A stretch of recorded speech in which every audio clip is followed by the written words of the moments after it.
Hello दोस्तों, welcome to my channel. तो आज हम वाराणसी से पहुंचे हैं सारनाथ। सारनाथ भगवान बुद्ध से जुड़ी हुई पावन धरतियों में से एक जगह है। भगवान बुद्ध ने ज्ञान प्राप्ति के बाद जो सबसे पहला उपदेश दिया था वो सारनाथ में ही दिया था।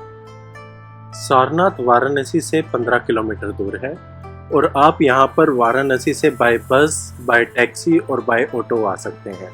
टैक्सी और ऑटो वाले आपसे एक साइड के 300 से 500 रुपये ले सकते हैं। तो दोस्तों, इस समय है हम थाई बुद्धा टेम्पल में। तो दोस्तों, भगवान बुद्ध को जिस वृक्ष के नीचे ज्ञान की प्राप्ति हुई उस वृक्ष को बोधि वृक्ष कहा जाता है। उस वृक्ष की एक कलम को सम्राट अशोक के पुत्र महेंद्र और उनकी पुत्री संघमित्रा ने श्रीलंका में उगाया है। और जो आप ये वृक्ष देख रहे हैं महात्मा बुद्ध की मूर्ति के पीछे, ये वृक्ष भी उसी बोधि वृक्ष की एक कलम से उगाया गया है।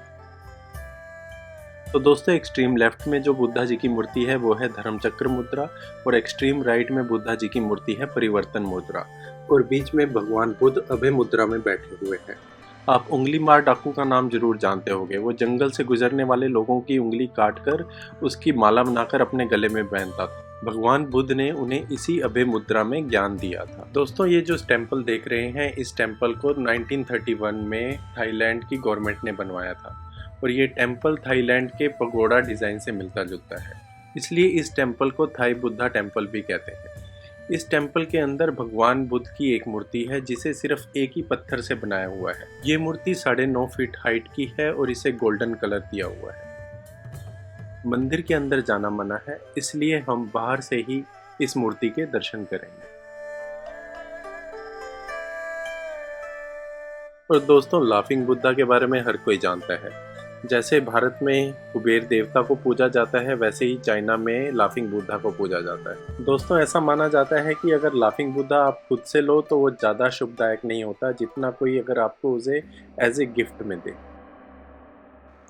तो दोस्तों, जब भगवान बुद्ध बिना कुछ खाए पिए ज्ञान की प्राप्ति कर रहे थे तो उससे उनका शरीर काला पड़ गया था, इसलिए इस मूर्ति में भगवान बुद्ध को ब्लैक बुद्धा दिखाया हुआ है। तो दोस्तों, उस समय सुजाता नामक एक स्त्री ने भगवान बुद्ध को खीर खिलाई। भगवान बुद्धा के 5 शिष्य थे। इस बात से नाराज हो गए कि उन्होंने एक छोटी जाति की स्त्री से ये खीर क्यों खाई और वो भगवान बुद्ध को छोड़कर सारनाथ आ गए। तो भगवान बुद्ध को जब ज्ञान की प्राप्ति हुई तो उन्होंने अपनी स्पिरिचुअल पावर से जाना कि उनके शिष्य सारनाथ में हैं, तो वो उनसे मिलने के लिए बोध गया से सारनाथ की तरफ गए। तो रास्ते में गंगा नदी पड़ती थी। महात्मा बुद्ध के पास नदी पार करने के लिए नाव वाले को देने के लिए पैसे नहीं थे और उन्होंने उड़कर वो नदी को पार किया और वो अपने शिष्यों से आकर सारनाथ में मिले, जहाँ पे उन्होंने अपने शिष्यों को उपदेश दिया। तो दोस्तों, अशोका चक्र के बारे में तो आप सभी को पता ही है और इस अशोका चक्र के पीछे भगवान बुद्ध की 80 फीट 9 इंच की एक बड़ी मूर्ति है जिसे अनेकों पत्थरों से जोड़कर बनाया गया है।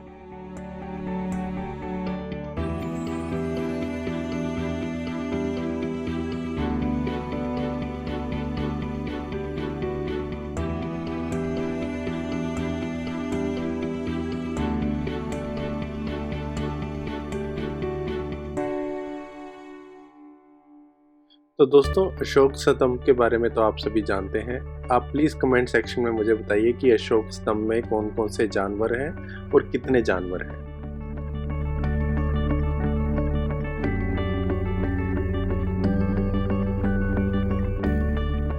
तो दोस्तों, थाई टेम्पल के सामने ही कबीरदास का ताना बाना है जहाँ पे हैंडमेड बनारसी साड़ी बनती है। अब हम वो देखने जा रहे हैं कि ये साड़ी कैसे बनाई जाती है। बनारसी कपड़ा जो भी बनता है सीधा नीचे को होता है, उल्टा ऊपर को होता है। ये जैसा मतलब 1 मीटर कपड़ा बनाना है, हाँ सर। जैसे इतना तो कितना टाइम लगता है उसमें? 1 मीटर बनाने में 2 रोज का समय लगता है। 2 रोज का। तो इसका रॉ मटेरियल कहाँ से आता है? ये आता है बंगलौर से।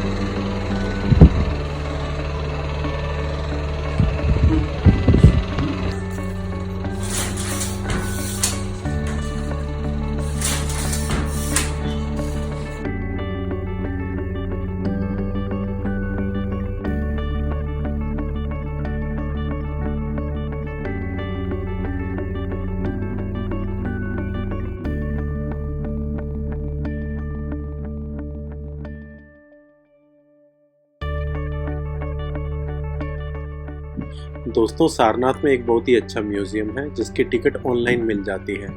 इस म्यूज़ियम के अंदर फ़ोन ले जाना मना है, तो इस समय मैं आपको बाहर से म्यूज़ियम दिखा रहा हूँ। इस म्यूज़ियम के अंदर बहुत सारी 5000 से 10,000 साल पुरानी भगवानों की मूर्तियाँ रखी हुई हैं। इसके अलावा इस म्यूज़ियम में बहुत सारी पुरानी लिपियाँ रखी हुई हैं और उस समय के लोगों का रहने सहने का तरीका और कल्चर दिखाया हुआ है। इस म्यूज़ियम के अंदर रियल अशोक स्तंभ है और इसके अलावा आपको यहाँ पे रियल अशोक चक्र भी मिलेगा।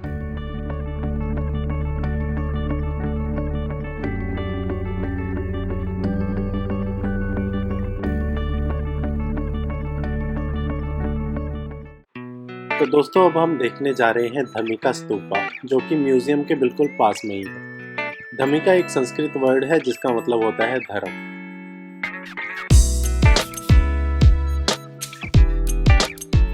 इस समय जो आप स्क्रीन पर देख रहे हैं ये है धमिका स्तूपा। इसकी एंट्री पर ही अशोक पिलर बना हुआ है जो टूटी फूटी अवस्था में है। तो ये है अशोक पिलर।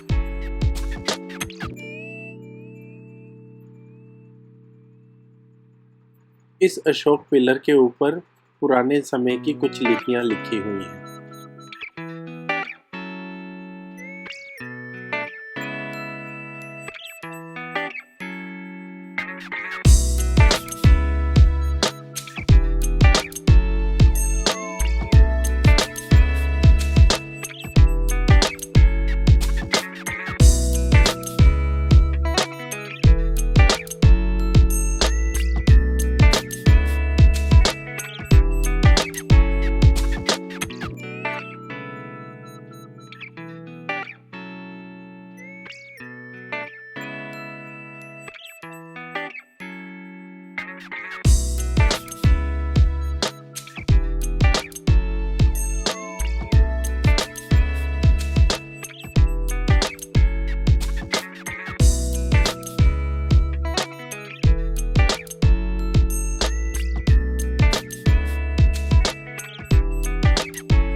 दोस्तों, मैं इस समय इस जगह के बिल्कुल सेंटर में खड़ा हूँ और मैं आपको चारों तरफ का व्यू दिखाता हूँ।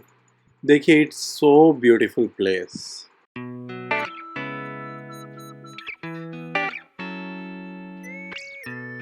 तो दोस्तों, आपको ये जगह थोड़ी सी भूल भुलैया टाइप लगेगी। तो यहाँ पर एरो के मार्क से समझाया है कि आपको किस डायरेक्शन में जाना है।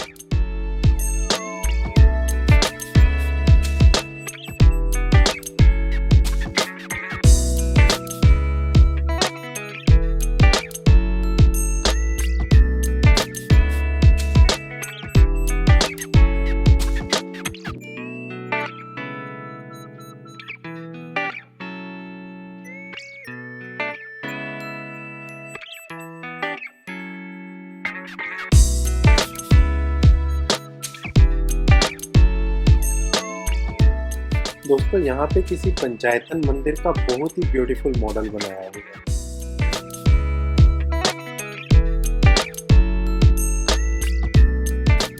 दोस्तों, अब हम चलते हैं धमिका स्तूपा देखने। कहा जाता है महात्मा बुद्ध ने अपना पहला उपदेश 5 शिष्यों को इसी जगह पर दिया था और सम्राट अशोक ने ही धमिका स्तूपा का निर्माण करवाया था।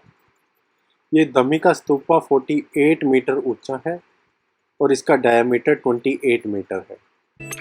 तो दोस्तों, शाम के समय इस धमिका स्तूपा के ऊपर लाइट शो होता है जिसमें भगवान बुद्ध की पूरी जीवनी दिखाई जाती है। तो दोस्तों, ये था मेरा सारनाथ का विजिट। अब मैं यहाँ से वापस वाराणसी जाऊँगा। So guys, thank you for watching the video. अगर आपको आज की वीडियो पसंद आई हो तो प्लीज़ इसे लाइक कीजिए और मेरे चैनल को सब्सक्राइब कीजिए।